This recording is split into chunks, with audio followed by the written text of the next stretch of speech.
मित्रांनो, पावसाळा चालू झाला आहे आणि आयुर्वेदानुसार पावसाळ्यामध्ये वात हा प्रचंड वाढलेला असतो. प्रत्येकाच्या शरीरामध्ये वात वाढत असतो आणि हा वात का वाढतो?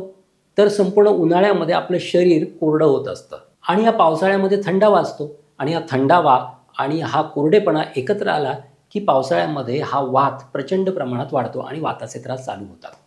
मग अशा परिस्थितीमध्ये जर वातापासून आपलं रक्षण करायचं असेल तर काही गोष्टी मी तुम्हाला सांगतो. वात कमी कसा करायचा ते सांगतो.